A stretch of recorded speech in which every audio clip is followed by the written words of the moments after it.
1 Samuel chapters 18 through 20 and Psalm 11 and 59. 1 Samuel chapter 18. As soon as he had finished speaking to Saul, the soul of Jonathan was knit to the soul of David, and Jonathan loved him as his own soul. And Saul took him that day, and would not let him return to his father's house. Then Jonathan made a covenant with David, because he loved him as his own soul. And Jonathan stripped himself of the robe that was on him, and gave it to David, and his armor, and even his sword, and his bow, and his belt.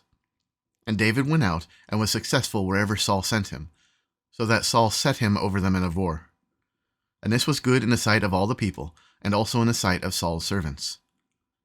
As they were coming home, when David returned from striking down the Philistine, the women came out of all the cities of Israel, singing and dancing, to meet King Saul, with tambourines, with songs of joy, and with musical instruments.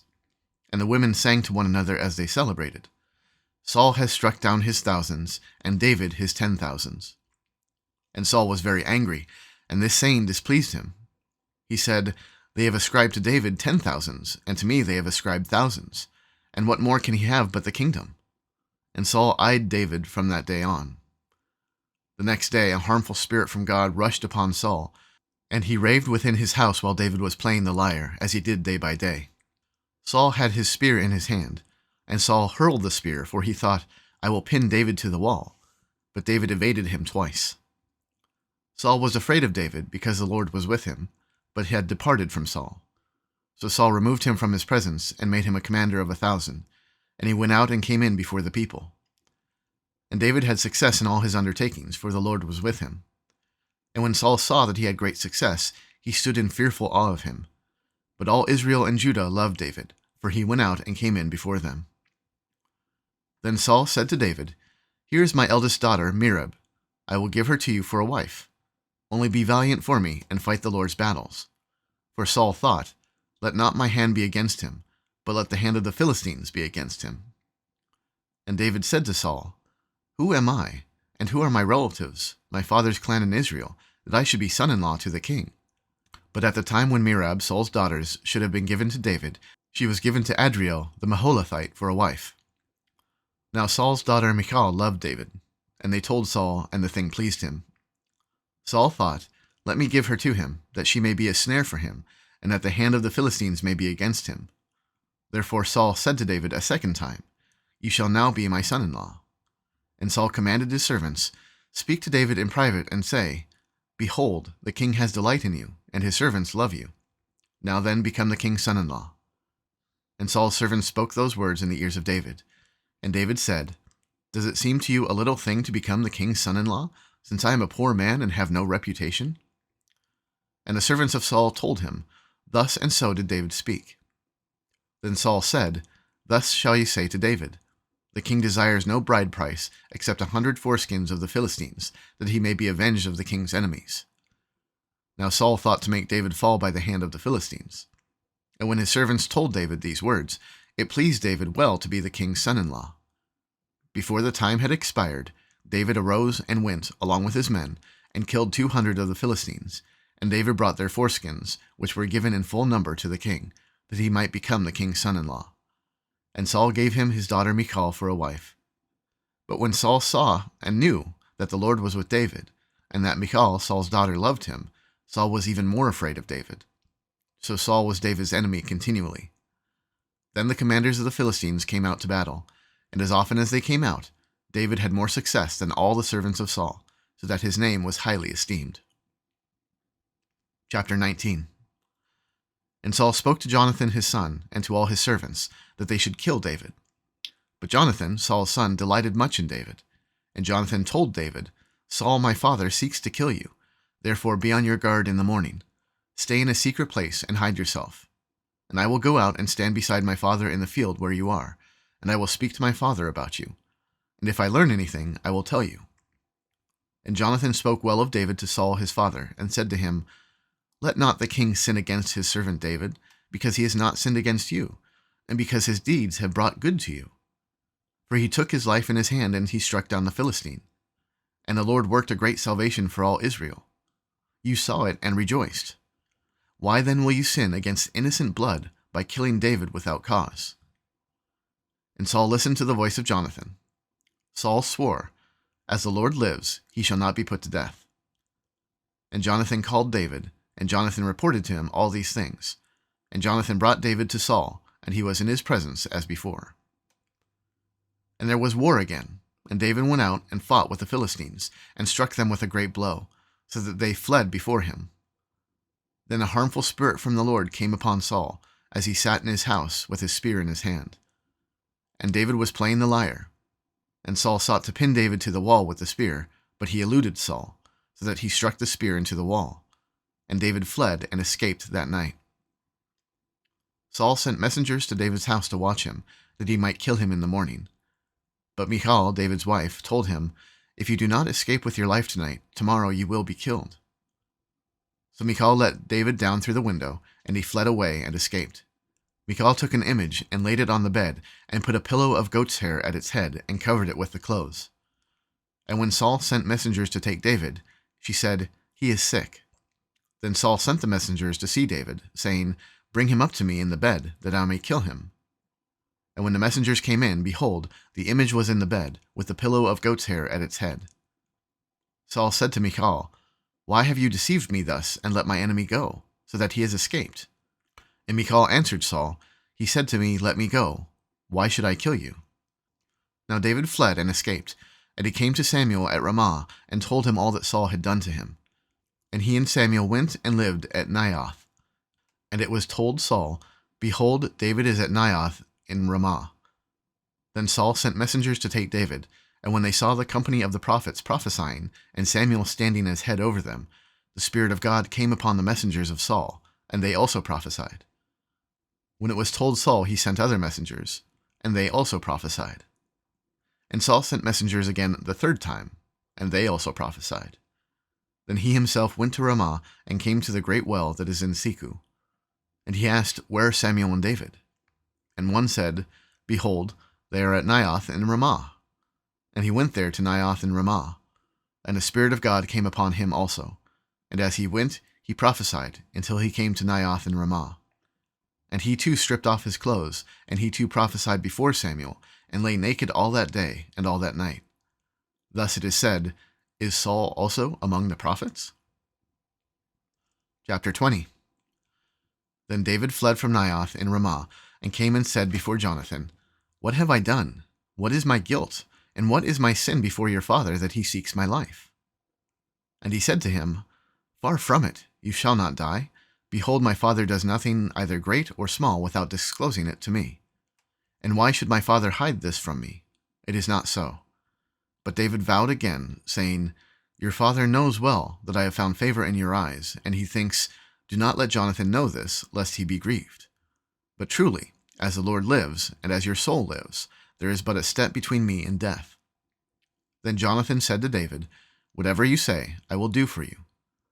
David said to Jonathan, "Behold, tomorrow is the new moon, and I should not fail to sit at table with the king. But let me go, that I may hide myself in the field till the third day at evening. If your father misses me at all, then say, 'David earnestly asked leave of me to run to Bethlehem his city, for there is a yearly sacrifice there for all the clan.' If he says, 'Good,' it will be well with your servant. But if he is angry, then know that harm is determined by him. Therefore deal kindly with your servant, for you have brought your servant into a covenant of the Lord with you. But if there is guilt in me, kill me yourself, for why should you bring me to your father?" And Jonathan said, "Far be it from you. If I knew that it was determined by my father that harm should come to you, would I not tell you?" Then David said to Jonathan, "Who will tell me if your father answers you roughly?" And Jonathan said to David, "Come, let us go into the field." So they both went out into the field. And Jonathan said to David, "The Lord, the God of Israel, be witness. When I have sounded out my father, about this time tomorrow, or the third day, behold, if he is well disposed toward David, shall I not then send and disclose it to you? But should it please my father to do you harm, the Lord do so to Jonathan, and more also, if I do not disclose it to you, and send you away, that you may go in safety. May the Lord be with you, as he has been seen with my father. If I am still alive, show me the steadfast love of the Lord, that I may not die. And do not cut off your steadfast love from my house forever, when the Lord cuts off every one of the enemies of David from the face of the earth. And Jonathan made a covenant with the house of David, saying, "May the Lord take vengeance on David's enemies." And Jonathan made David swear again by his love for him, for he loved him as he loved his own soul. Then Jonathan said to him, "Tomorrow is the new moon, and you will be missed, because your seat will be empty. On the third day, go down quickly to the place where you hid yourself when the matter was in hand, and remain beside the stone heap. And I will shoot 3 arrows to the side of it, as though I shot at a mark. And behold, I will send the boy, saying, 'Go find the arrows.' If I say to the boy, 'Look, the arrows are on this side of you, take them,' then you are to come, for as the Lord lives, it is safe for you and there is no danger. But if I say to the youth, 'Look, the arrows are beyond you,' then go, for the Lord has sent you away.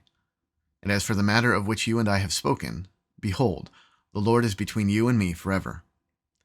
So David hid himself in the field, and when the new moon came, the king sat down to eat food. The king sat on his seat, as at other times, on the seat by the wall. Jonathan sat opposite, and Abner sat by Saul's side, but David's place was empty. Yet Saul did not say anything that day, for he thought, "Something has happened to him. He is not clean. Surely he is not clean." But on the second day, the day after the new moon, David's place was empty. And Saul said to Jonathan his son, "Why has not the son of Jesse come to the meal, either yesterday or today?" Jonathan answered Saul, "David earnestly asked leave of me to go to Bethlehem. He said, 'Let me go, for our clans hold a sacrifice in the city, and my brother has commanded me to be there. So now if I have found favor in your eyes, let me get away and see my brothers.' For this reason he has not come to the king's table." Then Saul's anger was kindled against Jonathan, and he said to him, "You son of a perverse, rebellious woman, do I not know that you have chosen the son of Jesse to your own shame, and to the shame of your mother's nakedness? For as long as the son of Jesse lives on the earth, neither you nor your kingdom shall be established. Therefore send and bring him to me, for he shall surely die." Then Jonathan answered Saul his father, "Why should he be put to death? What has he done?" But Saul hurled his spear at him to strike him. So Jonathan knew that his father was determined to put David to death. And Jonathan rose from the table in fierce anger, and ate no food the second day of the month, for he was grieved for David, because his father had disgraced him. In the morning, Jonathan went out into the field to the appointment with David, and with him a little boy. And he said to his boy, "Run and find the arrows that I shoot." As the boy ran, he shot an arrow behind him. And when the boy came to the place of the arrow that Jonathan had shot, Jonathan called after the boy and said, "Is not the arrow behind you?" And Jonathan called after the boy, "Hurry, be quick, do not stay." So Jonathan's boy gathered up the arrows and came to his master, but the boy knew nothing. Only Jonathan and David knew the matter. And Jonathan gave his weapons to his boy and said to him, "Go and carry them to the city." And as soon as the boy had gone, David rose from beside the stone heap and fell on his face to the ground and bowed 3 times. And they kissed one another and wept with one another, David weeping the most. Then Jonathan said to David, "Go in peace, because we have sworn both of us in the name of the Lord, saying, 'The Lord shall be between me and you, and between my offspring and your offspring forever.'" And he rose and departed, and Jonathan went into the city. Psalm 11. To the choirmaster of David. In the Lord I take refuge. How can you say to my soul, "Flee like a bird to your mountain"? For behold, the wicked bend the bow, and they have fitted their arrow to the string, to shoot in the dark at the upright in heart. If the foundations are destroyed, what can the righteous do? The Lord is in his holy temple. The Lord's throne is in heaven. His eyes see, his eyelids test the children of man. The Lord tests the righteous, but his soul hates the wicked and the one who loves violence. Let him rain coals on the wicked. Fire and sulfur and a scorching wind shall be the portion of their cup. For the Lord is righteous. He loves righteous deeds. The upright shall behold his face. Psalm 59. To the choirmaster, according to "Do Not Destroy," a miktam of David, when Saul sent men to watch his house in order to kill him. Deliver me from my enemies, O my God. Protect me from those who rise up against me. Deliver me from those who work evil, and save me from bloodthirsty men. For behold, they lie in wait for my life. Fierce men stir up strife against me. For no transgression or sin of mine, O Lord, for no fault of mine, They run and make ready. Awake, come to meet me and see. You, Lord God of hosts, are God of Israel. Rouse yourself to punish all the nations.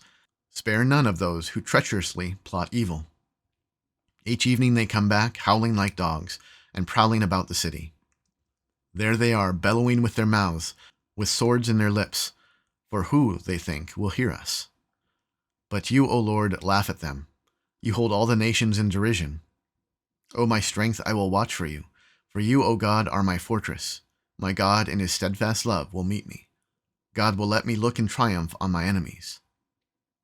Kill them not, lest my people forget. Make them totter by your power, and bring them down, O Lord, our shield. For the sin of their mouths, the words of their lips, let them be trapped in their pride. For the cursing and lies that they utter, consume them in wrath. Consume them till they are no more, that they may know that God rules over Jacob to the ends of the earth. Each evening they come back, howling like dogs, and prowling about the city. They wander about for food, and growl if they do not get their fill. But I will sing of your strength. I will sing aloud of your steadfast love in the morning. For you have been to me a fortress and a refuge in the day of my distress. O my strength, I will sing praises to you, for you, O God, are my fortress, the God who shows me steadfast love.